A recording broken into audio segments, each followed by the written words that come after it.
This is a white pine tree. White pine trees are commonly used for screens and barriers. However, when they get older, they sometimes lose their branching.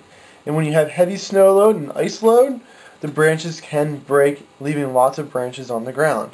If this has occurred to you and your lower branches have lost, come to us and we can give you many suggestions to fill in the spaces at the bottoms of white pines to give you back the privacy that you once had.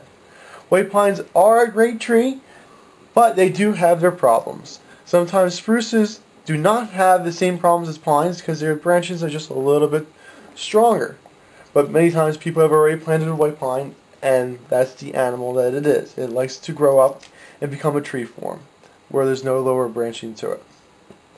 So if you have a problem like that, don't be afraid to give us a call. Our number is 215-651-8329. Thank you.